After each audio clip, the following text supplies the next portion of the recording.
Excuse me, sir, but we don't serve people like you here, the woman snapped, her voice sharp as broken glass. Malik Carter had only stepped 1 foot inside the boutique when the words hit him like a slap across the face. He paused, blinking slowly. Unsure whether he'd heard her right, he looked around, confused, as if expecting a camera crew to jump out and yell, "Gotcha!" But there was no crew, no prank, just her. The woman stood behind the counter, hands firmly on her hips, blonde bob, pearl necklace. Lipstick applied with surgical precision, everything about her screamed self-righteous and sour. Malik looked down at himself. He was wearing a tailored navy blue suit, crisp white shirt, shoes polished so well they mirrored the floor. His skin, though his skin was black. "I'm sorry," he said calmly, though his stomach tightened. "You heard me," she said, walking around the counter toward him. "We cater to a certain clientele. I don't think this is the kind of place you're looking for." He stayed still, unshaken. "And what kind of place is this?" She gave a cold smile. "Upscale, refined, not for loiterers." He narrowed his eyes. "I wasn't loitering. I was about to buy something." She let out a short laugh. "Sure you were. Look, I'm going to have to ask you to leave." Other shoppers had started to notice. A middle-aged couple froze near a rack of dresses. A young woman clutched her purse tighter. Eyes darted between Malik and the woman like they were waiting for a show.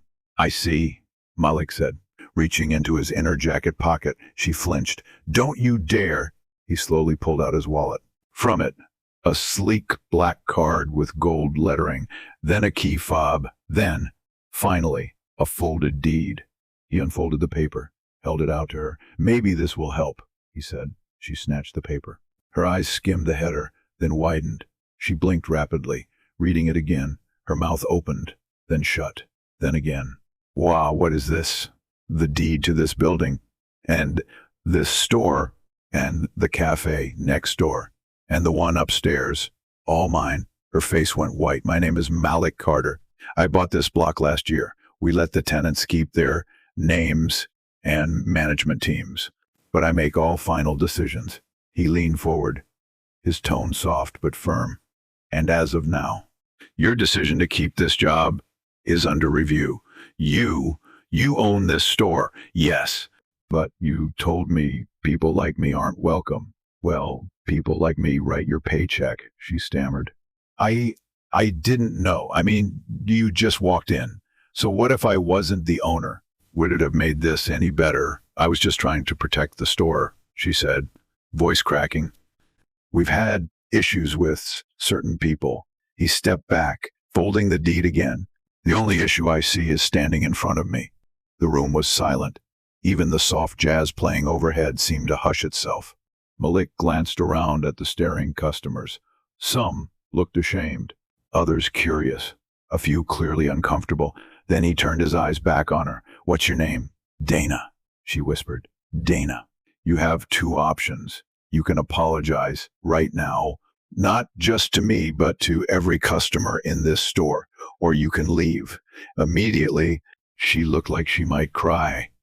"Please. I've worked here for 12 years, and that's 12 years too long if this is how you treat people." A pause. Then Dana drew in a shaky breath and turned to the store.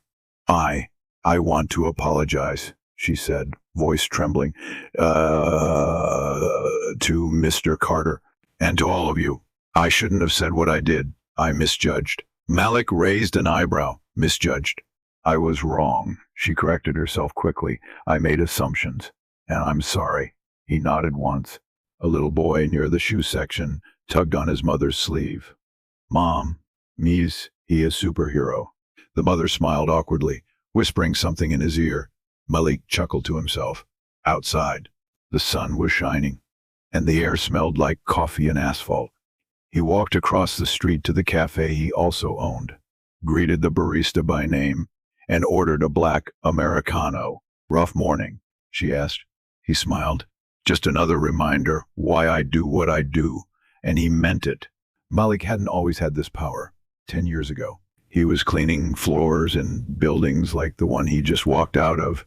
He remembered the way people would look through him, the way he'd be told the staff entrance is around back, even when he was delivering a presentation or applying for a lease. He remembered every name, every smirk, every muttered comment. And now he was the one signing checks. He didn't seek revenge. He sought change, ownership, visibility. A seat at every table, no matter who tried to pull the chair out from under him. The rest of that day moved quickly. His phone buzzed with emails, a meeting with the building's legal team, a scheduled visit with a youth business mentorship group. But something lingered, the look on Dana's face. Not just guilt, fear of being powerless, of having the rug pulled out from under her like she had tried to do to him. He didn't hate her. That would be too easy. He hated the system that built her. 2 weeks later, she requested a meeting. She was waiting in the conference room, hands folded tightly, a different woman than the one behind the counter. "I wanted to thank you," she said, "for not firing you, for giving me a wake-up call," she admitted. "I've been thinking a lot about what happened, about how I got so comfortable being that person." He said nothing. "I was raised with certain ideas, and I never questioned them. Not really. But that day, I saw myself in a light I never want to see again." He nodded. "I started reading, talking to people, listening. I have a long way to go, but I want to be better. I want to help fix what I helped break." Malik tapped a pen against the table. "Change doesn't come from shame," he said. "It comes from choice. I choose better, then prove it." She did. Over the next months, Dana became the most welcoming person in the boutique. She started hiring more diverse staff. She launched a community clothing drive. And every time Malik visited, she greeted him with respect, not fear, not flattery, just real, earned respect. One evening, a new customer, a black woman, walked in with her daughter. Dana smiled warmly and said, "Welcome. We're so glad you're here." The mother looked surprised. Then she smiled back. "Thank you." Malik, standing at the back, saw it all. And for once, he allowed himself a small moment of pride, not just because he owned the store, but because, in a world so resistant to change, he'd made room for it. And it all started with 3 words, "No blacks allowed." Words that once tried to push him out now served as the reason he walked in. The story wasn't just his. It was a story of everyone who's ever been told they don't belong, only to rise and own the place. And that's the story Malik would keep writing, with every step, with every door, with every store, with every life changed. He wasn't just a businessman. He was a mirror held up to a world that had too long looked away. And now, finally, the world had to look back, face itself, and decide, what kind of story do we want to live in? 3 days later, Malik sat in the back of a black Lincoln Town car, flipping through renovation plans for a new location. He sipped from a glass bottle of water, but his eyes weren't on the diagrams. They were still in the boutique, still with Dana. He remembered the way she had looked that first day, confident in her cruelty, armed with the casual arrogance of someone who'd never been challenged. But now, she was trying, and that meant something. He tapped his assistant's number. "Hey, Janelle, let's set up a full equity and sensitivity training program for all tenants under the Carter Group. I want a mandatory rollout within the quarter." "Yes, sir. Starting with the boutique." "Actually, no. Start with the art gallery across the street. The manager there gave a woman a hard time last week for speaking Spanish to her kid." "Got it. You want to speak at the launch?" "I want to listen at the launch." He hung up, leaned back, and stared out the tinted window as the city slid past. His city. He remembered the first building he ever bought, a rundown sandwich shop in East Harlem. It had taken every dollar he had and a loan from a retired Navy veteran named Mr. Louis, who believed in Malik more than Malik believed in himself at the time. "You remind me of someone," Mr. Louis had said, handing over the check. "Who?" Malik had asked. "Someone who never got the chance. Make it count." And he had. That sandwich shop turned into a bakery. The bakery became 3 bakeries, then a laundromat, then a row of small businesses. Now, now he owned over 24 properties across the tri-state area, not because he chased money, but because he chased meaning. Every door he opened wasn't just for him.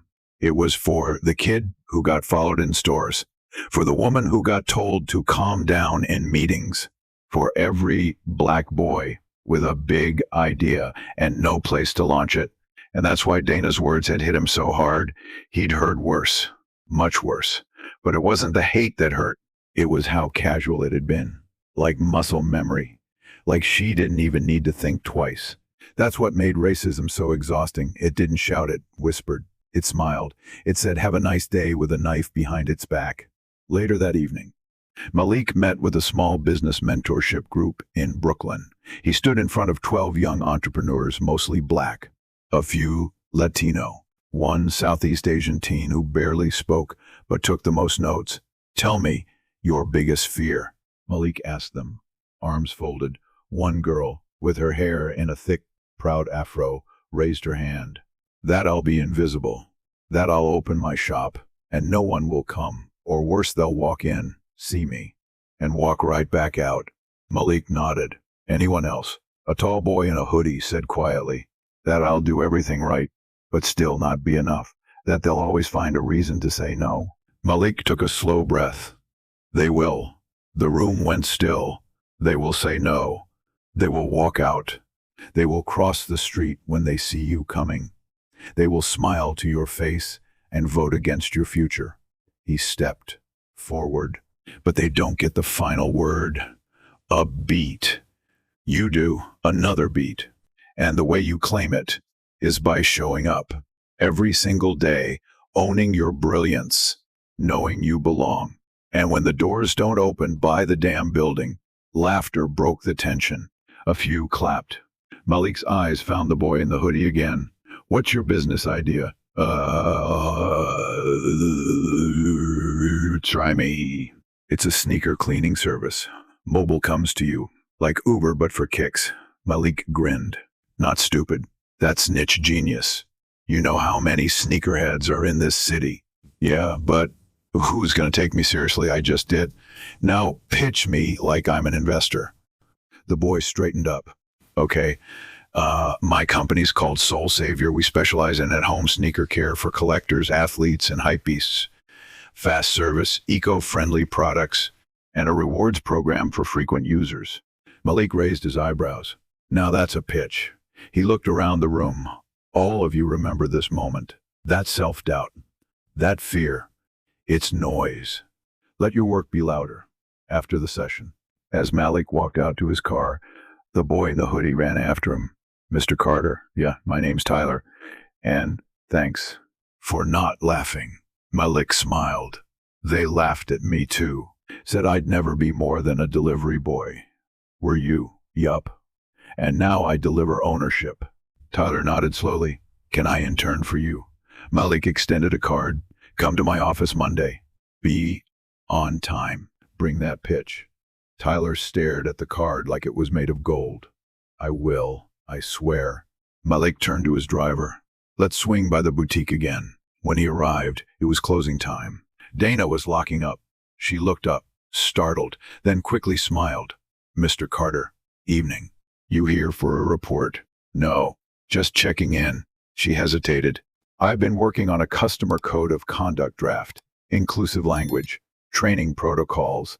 Would you like to see it?" "I would." She handed him a folder. He flipped through the pages silently. It was good, thoughtful, practical, sincere. "You did this on your own?" he asked. "Yes. I didn't want to wait for corporate. I wanted to own my part." He nodded. "I appreciate that." She swallowed. "There's more. I've been talking to some of the other store managers about doing a block-wide community day. Highlight Black-owned and immigrant-owned brands. Music. Food. Discounts. Bring everyone together." He looked up.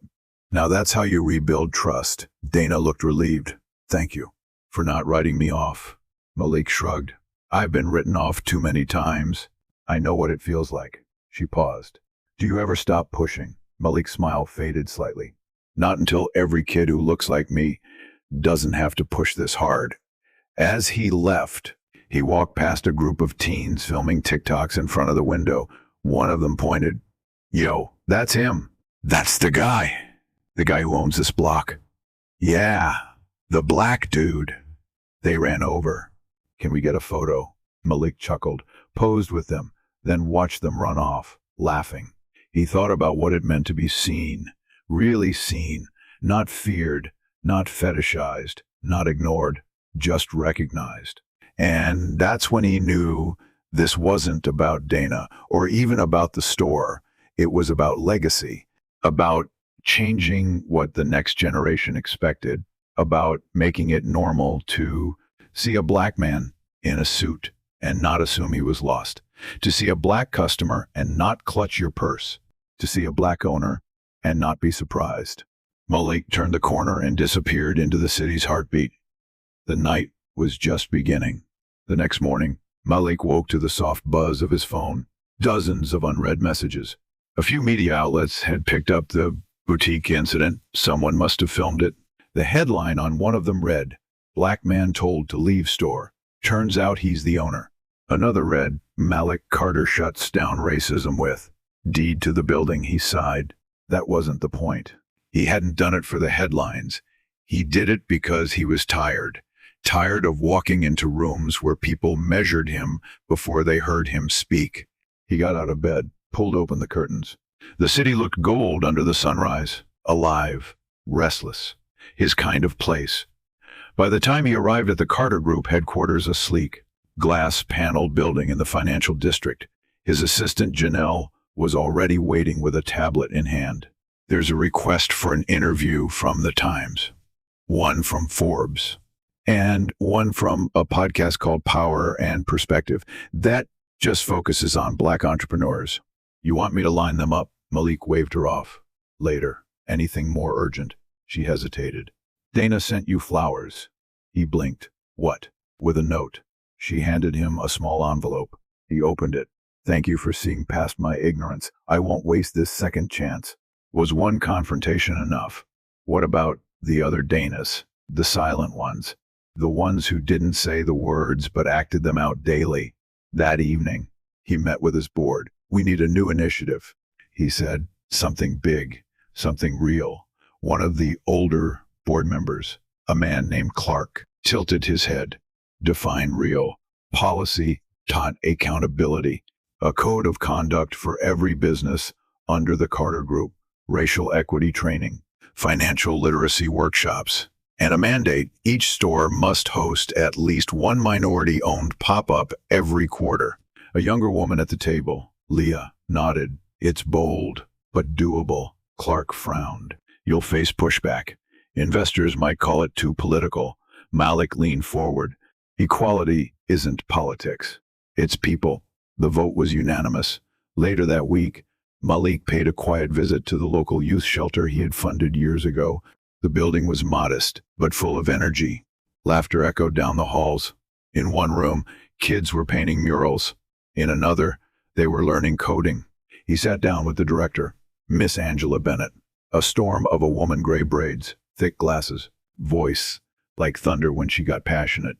"You look tired," she said, handing him tea. "I'm used to tired." Angela gave him a look. "You never get used to tired. You just stop complaining about it." He chuckled. "What's going on, Malik?" He hesitated.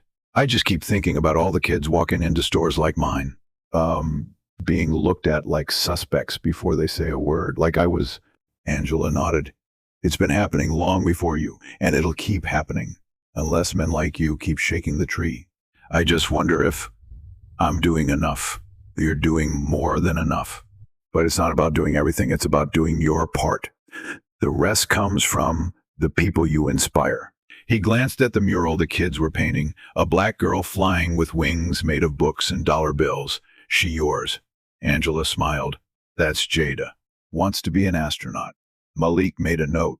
"Get her a tour at the Kennedy Space Center. I'll make the call." The next week, his office launched the Open Doors Initiative, an entire platform for business inclusivity and equity. Local media loved it, but more importantly, people showed up. Black chefs hosted tasting nights in restaurants that had never booked them before. Latina fashion designers got shelf space in upscale boutiques. Asian American poets headlined readings in cafes that once told them to keep it down. And Dana, she was one of the loudest supporters. She gave interviews, admitted her past, and vowed to be better. "I didn't just learn from Mr. Carter," she told one reporter. "I learned from my shame. I learned from my silence. And I want to teach others to break both." Malik watched the clip from his office. He didn't smile.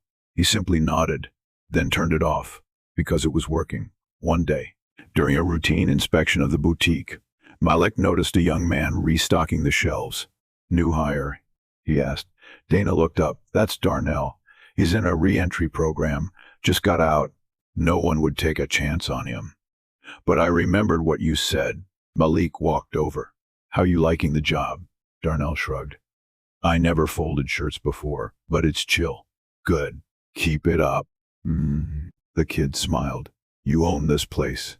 "Right. I do. Then thanks for not judging me by where I came from." Malik looked him dead in the eyes. "We all come from somewhere. What matters is where you're going." That night, Malik sat in his penthouse, overlooking the city. The lights sparkled. Below, one of his stores had a live DJ outside and kids dancing in the street. He poured himself a glass of wine and leaned back. His phone buzzed. A text from Tyler, the sneaker cleaning intern. "Just got my first investor $5. You were right." They did listen. Malik grinned. Then came another message from Janelle. "You've got a request. A woman named Dana wants to nominate you for a community leadership award." He stared at it, then replied, "Let her. But only if she presents it herself." She did, and when she took the stage weeks later, in a hall packed with business leaders, she stood in front of the mic, looked at Malik, and said, "He gave me my job back. But more than that, he gave me a conscience." The applause was thunderous. But Malik didn't need it. He didn't build for claps. He built for change. And now, the next time someone said, "People like you aren't welcome here," the answer would be clear. "Actually, I own this place, not out of ego, but because ownership is louder than hate, and it lasts longer, forever, if you build it right." Malik stood that night, looking out at the crowd, at faces of all shades and backgrounds cheering for him. He didn't wave. He just placed a hand over his heart, because that's where the story had always lived, right there, in the quiet beat of someone who refused to be written off. And now he was writing everything, every chapter, every line, every headline. He was the owner, and now the world had to act like it. Weeks passed, then months. Malik's name began to circulate not just in real estate circles, but in boardrooms that once excluded people like him. His phone rang with offers, partnerships, speaking gigs, television appearances. But he declined most, because Malik wasn't interested in fame. He was interested in foundation. And foundations, he believed, had to be laid slow, strong, and deep. One cold December morning, Malik stood outside the boutique, now decorated with silver tinsel and glowing wreaths. A handwritten sign on the door read, "All are welcome here." Inside, Dana was helping a Muslim mother pick out a scarf for her daughter. The woman wore a hijab, and her daughter giggled. Spinning in a mirror, her new winter coat swirling, Malik stepped in. Dana glanced up, smiled, and gave him a little wave. Later, she approached. She said, it's the first time she's shopped without being followed or stared at. Malik looked over. The mother caught his gaze and smiled warmly. He nodded. "This is the kind of story I want written in this place," Dana whispered. "You made that happen." "No," he said. "We did." Suddenly, the boutique door flew open with a bang. A white man stormed in, flushed with anger. He looked to be in his 50s, face ruddy and jaw clenched. "Where's the manager?" he barked. Dana stepped forward. "Can I help you?" "I was just told this store is giving away space to urban artists during the holiday market." "What the hell does that even mean? Some kind of diversity handout?" A few customers froze. One woman reached for her child's hand. Malik stepped forward calmly. "Hi, I'm Malik Carter. I own this building and every decision made inside it. The man squinted. Oh, you're the... He stopped short. Listen, I've been shopping here for years, and I don't like politics shoved in my face. Malik didn't raise his voice. He didn't need to. It's not politics, it's people. And if supporting local black and brown artists bothers you, you're free to shop elsewhere. The man scoffed. So now it's your store. You just get to dictate everything. Malik smiled. That's the thing about ownership. You don't ask for permission. You set the terms. The man turned to leave, muttering curses under his breath. But before he stepped out, Malik called out gently, "By the way, your neighbor, Asha, her grandson painted 2 of the pieces on that wall.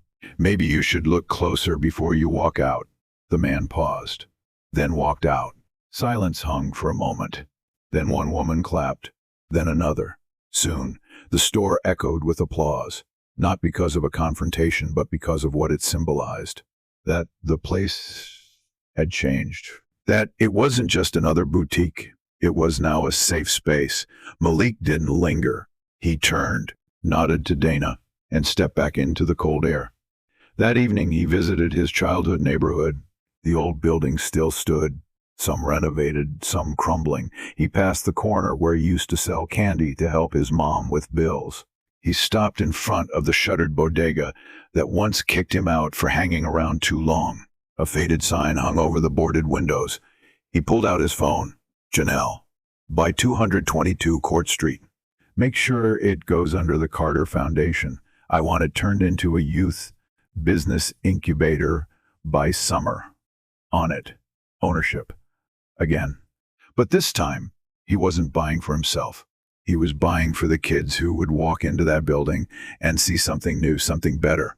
He returned to his car, but paused. Across the street, an old man in a wheelchair struggled with a heavy bag. Without thinking, Malik walked over. "Sir, let me help you." The man looked up, startled. "Oh, thank you, young man. These old bones don't move like they used to." Malik smiled, lifted the bag easily, and walked him to his door. "You from around here?" the man asked. "Born a few blocks down." "You look familiar." Malik chuckled.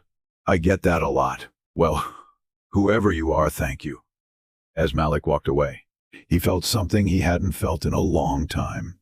Peace. Not pride, not power, just quiet peace.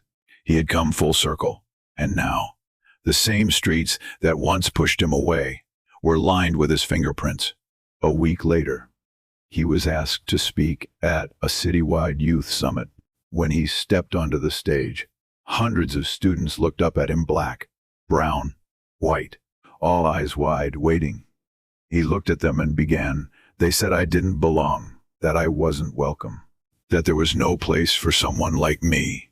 He paused. "But I didn't ask for a place. I made one." Cheers erupted. He raised his hand. Silence returned. "And now, I'm telling you there's a place for you too. In every boardroom, every business, every space you thought was closed off." He leaned forward. "And if someone ever tries to say you don't belong, look them in the eye and tell them." He smiled. "Actually, I own this place." The students roared, and for a moment, Malik saw the future. A future where ownership wasn't rare, where stories like his weren't shocking headlines, they were standard, where no child ever again had to prove their worth just to be let in the door.